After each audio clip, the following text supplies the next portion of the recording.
developing economies. This is our agenda, what we're gonna go over today. So the objective of our presentation is just to explore how the education system is shaped by the public policies, the difference between tuition fees and access to education between developed and underdeveloped, and developing economies. So some of the topics that we're focusing on are impacts of fees and access and equity, the public policy, economic outcomes, roles of the government and private sectors, and some fee models. So for the first one, we're gonna go over education fees and access. So for education fees and barriers, we have tuition fees and other costs that are associated with education, such as like books, accommodations, and transportations. That can be like a significant financial burden to certain people, particularly to low-income families. And then these barriers can result in lower participation rates, especially for the higher education.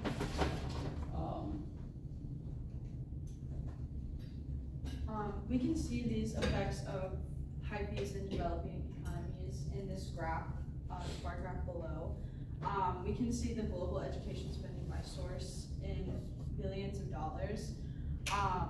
Fees increase within developing countries due to the marginalized spending on part by the government.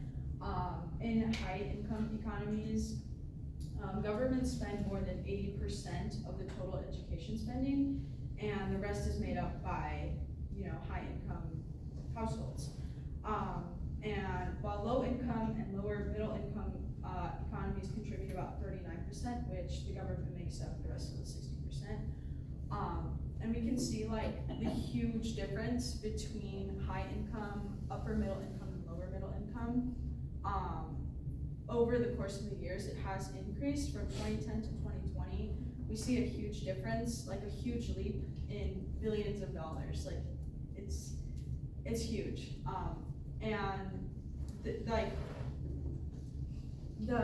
government has the ability to make up this huge gap between lower and low income economies, as we will see here. In the case study by Globally Funded School Enrollment, Public Policy for Solutions. Fee barriers obviously prevent students from attending schools and act as a lever for students to drop out, and it influences spending habits in low-income communities. And privately funded investments have the opportunity to make a difference within these communities. In the graph, well, we have three like categories of how these privatized investments can actually benefit low-income communities: technology and resources, direct provisions, and financial risk sharing.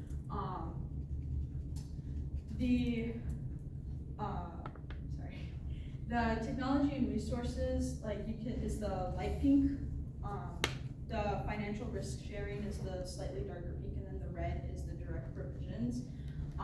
Technology and resources directly supports the local opportunities within the community by giving jobs and investments to companies by creating technology materials for lower income communities. And direct provisions support education by making existing schools capable of expanding and upgrading infrastructure, while also allowing these direct investments to create new schools. And financial risk sharing, and it's basically an agreement between the community and the government and the IFC, which is the International Finance Corporation, in order to cover potential losses that may happen within a school. I mean, we're in a school now, and we know that things break and things happen. So this kind of agreement allows that to be covered by the IFC. Okay, we were talking about the education, how it's important to the economy. So it's very beneficial because it's very powerful drive of economic growth, impacting the individual and society as a whole. Access to quality education allows people to acquire essential skills, leading to a better jobs, higher income. This personal advancement translates to greater economic stability and improved living standards. So what is the impact on the individuals? Higher education increases earning potential and employment opportunities, helping individuals raise above poverty, which increased income. People contribute more to the economy, boosting consumption and supporting local businesses. Further economic outcomes, a whole educated population foster national productivity and innovation. Countries with a strong education system experience sustained economic growth, social mobility, and reduced inequality, all which contributed to competitive, resilient economy. I hope this give you a better understanding how education is important. Start with income and payment correlation. How education impact income and job stability. For instance, in developed country like the U.S., college degree often open doors to higher salaries and better career opportunities, while in developing economies, even basic education, such as finishing high school, can drastically improve the employment opportunities. It's fascinating to see how education can be a stepping stone for lifting an individual out of poverty and access to where, especially where regions where access to education is limited.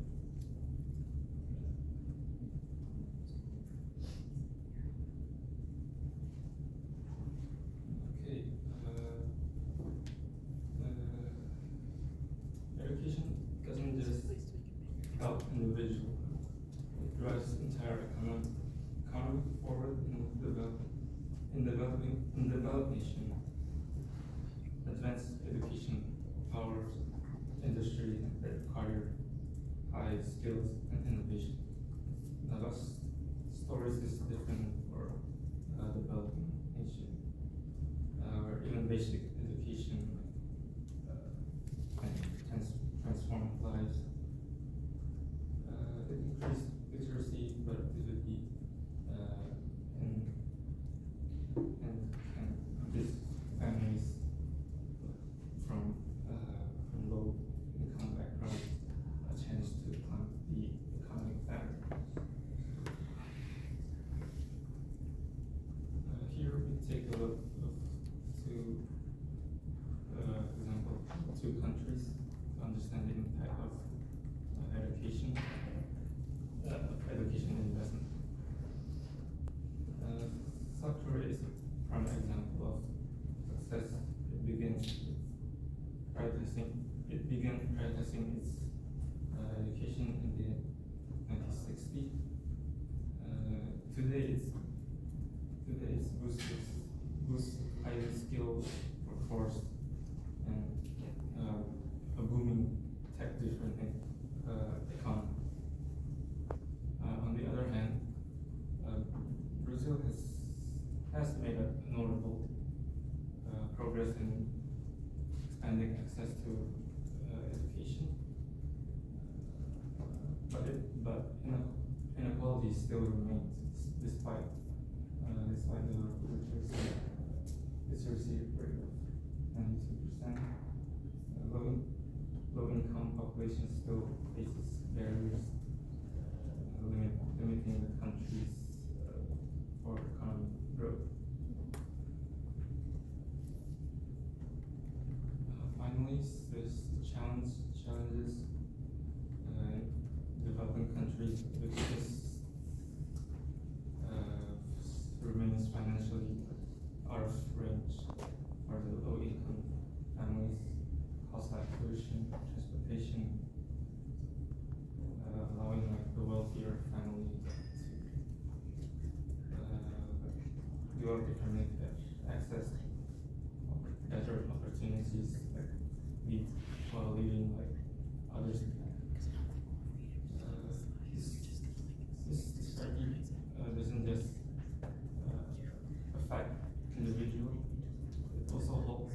the entire economy, like limiting the potential for skill development and investment.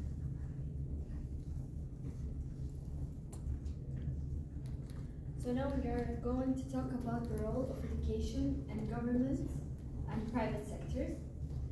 So the government role in education is a virtual and producing education-related laws and implemented through the regulation of education.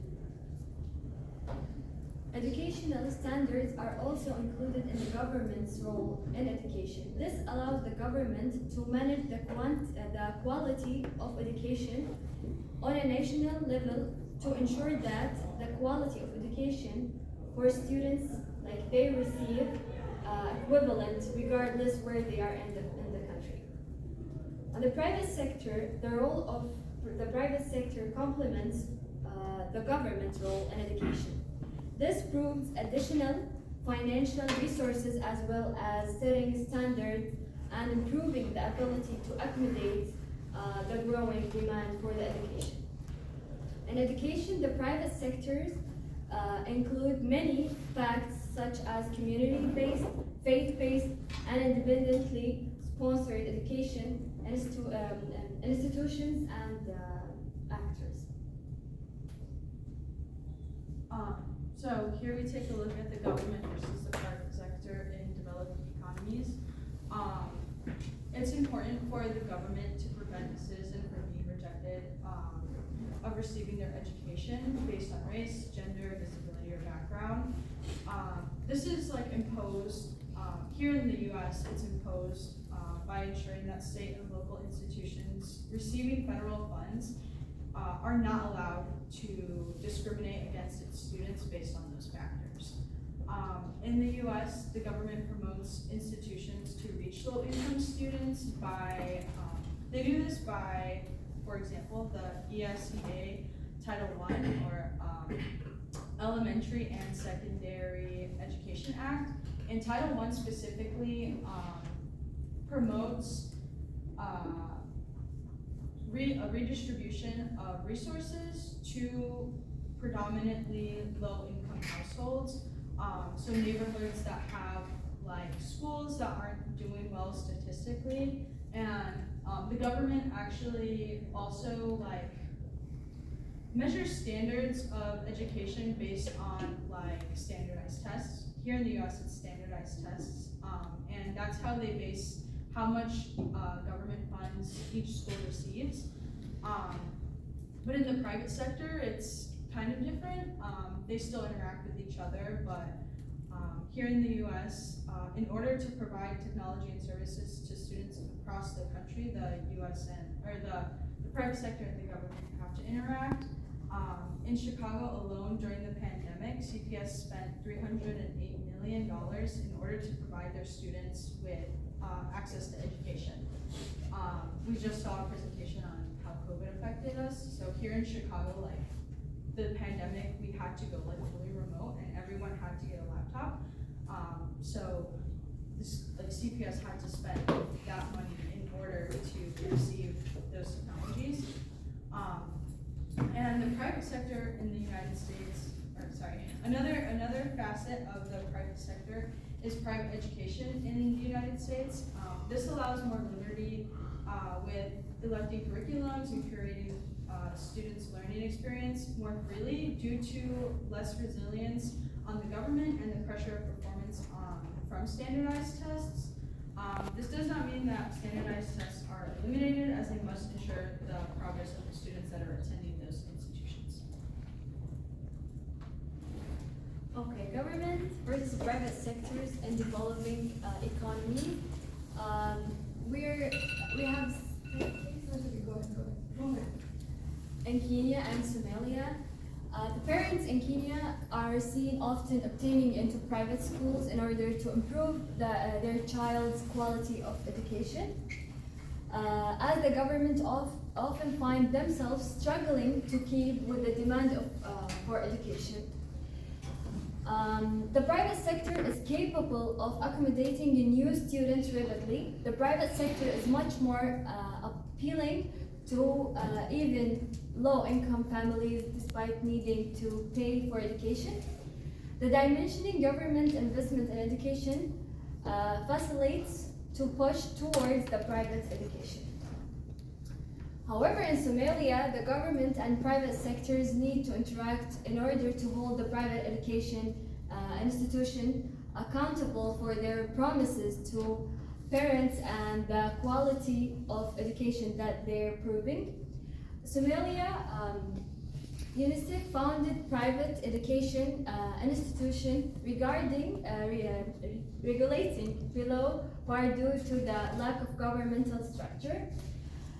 Generally, if the government accommodates the private sector in education, there is a potential market for promising education system in which every student can receive the same quality of education, whether it came from the public or private education institution. So in conclusion, that education plays a pivotal role in empowering individuals and driving economic growth worldwide. While developed economies focus on equitable access to education, public and private sectors collaborate is vital for addressing funding challenges, improving quality, and ensuring equitable access to education. In cases of South Korea and Brazil highlight contrasting realities. South Korea showcases the transformative power of education investments, whereas Brazil underscores challenges of achieving equity, moving forward sustainable future models. Innovative public-private partnerships and global actions are essential to bridging educational disparities and transforming education. And since we are in the final weeks, like the last of semester, education is an investment. We are investing in ourselves. We have to remember that,